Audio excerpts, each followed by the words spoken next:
Thank you for being here today. I am Mithilesh K. Pandey presenting a new topic History of English Literature, the Romantic Age, 1798 and 1830. William Wordsworth was not such a name for its introduction. The Romantic period in English literature is clearly divisible in two generations of poets. The poets of first generation are William Wordsworth, S.T. Coleridge, Scott, and Robert Southey. The poets of second generation revolutionary poets are Lord Byron, P.V. Shelley, and John Keats. The silent feature of Romanticism are emotionalism, lyricism, love for nature, humanism, love for medievalism, and revolt against the custom, and supernaturalism. William Wordsworth was born at Cookermouth, Cumberland in 1770, which is in the northern part of England. His mother has died when he was only 8 years of age, while his father died when he was 13. He studied in a small grammar school at Hawkseat, where he enjoyed unusual degree of freedom in company of friendly teachers and farmers' sons. Rough and rugged peasants' sons were types of homely virtues of manhood, untainted by the evil of modern civilization. There he developed the faith in humanity and reverence for the elemental virtue of life. In 1787, Wordsworth went to Cambridge University, where he felt rather lonely, and after leaving the university, he settled in London for some time. Meanwhile, he paid two visits to France, one in 1719 and the second in 1791 and 92. It was the time when the French Revolution was at its glory, and it made the first quite revolutionary. During his second visit, he fell in love with Mary Annie, which resulted in the Annie giving birth to the female child. Forced to leave Annie behind to avoid punishment on suspicion of being a royalist, he returned to England. He remained under period of turmoil, which was intensified when England went to war with France in 1793. The emotional trauma of this period in his life seems to have been displayed into searching anxiety, which underlined much of his early poetry. Wordsworth's revolutionary enthusiasm died soon with the excesses of revolution, including the Reign of Terror and the rise of tyrannical Napoleon. Though his relatives wanted him for church, his religious views evolved during his lonely but happy childhood. Moreover, the writing of William Godwin, a rationalist philosopher, influenced him against the possibility of career in Church of England. In 1795, Wordsworth settled down in Somerset with his sister Dorothy, who had most sustaining personal effect on his life.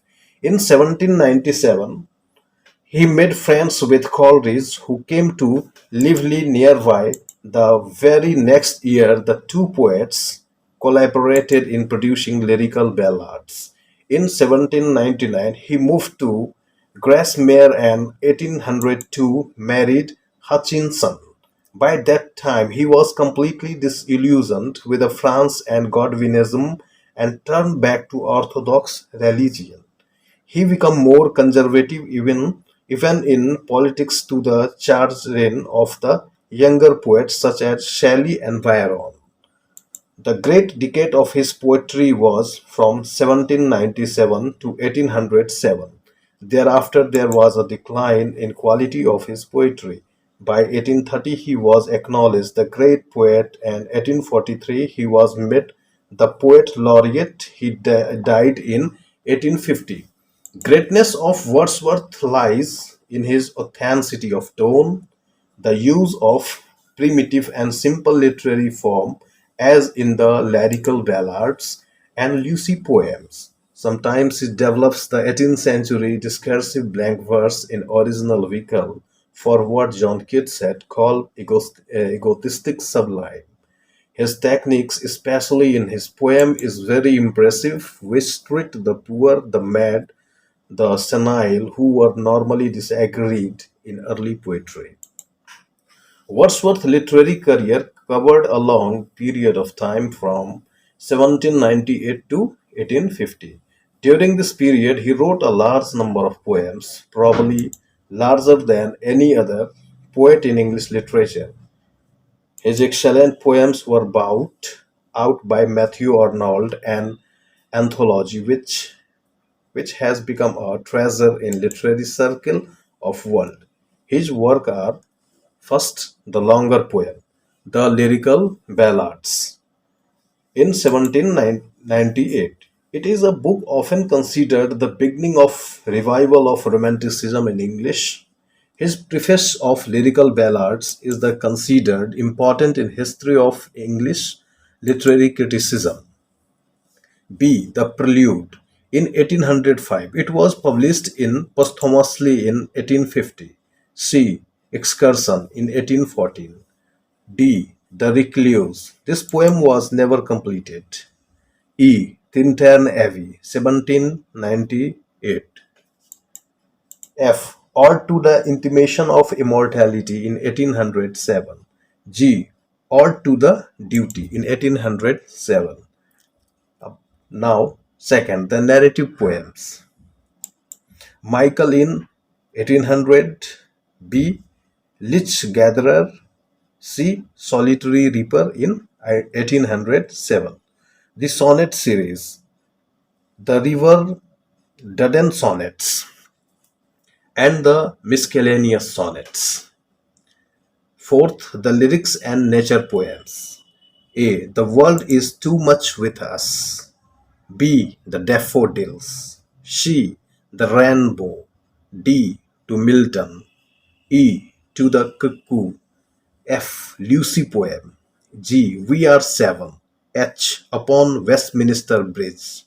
I. Simon Lee. J. Early spring. K. A strange fit of passion. Have I no. I. Goody Black. M. Thorn. N. The Idiot. And O. The Isaac Stanza. P. The White Dew of Ralston. Wordsworth's Romanticism states the following that what is philosophical in his poetry contributes nothing to its success. To understand Romanticism, we have to take consideration the author.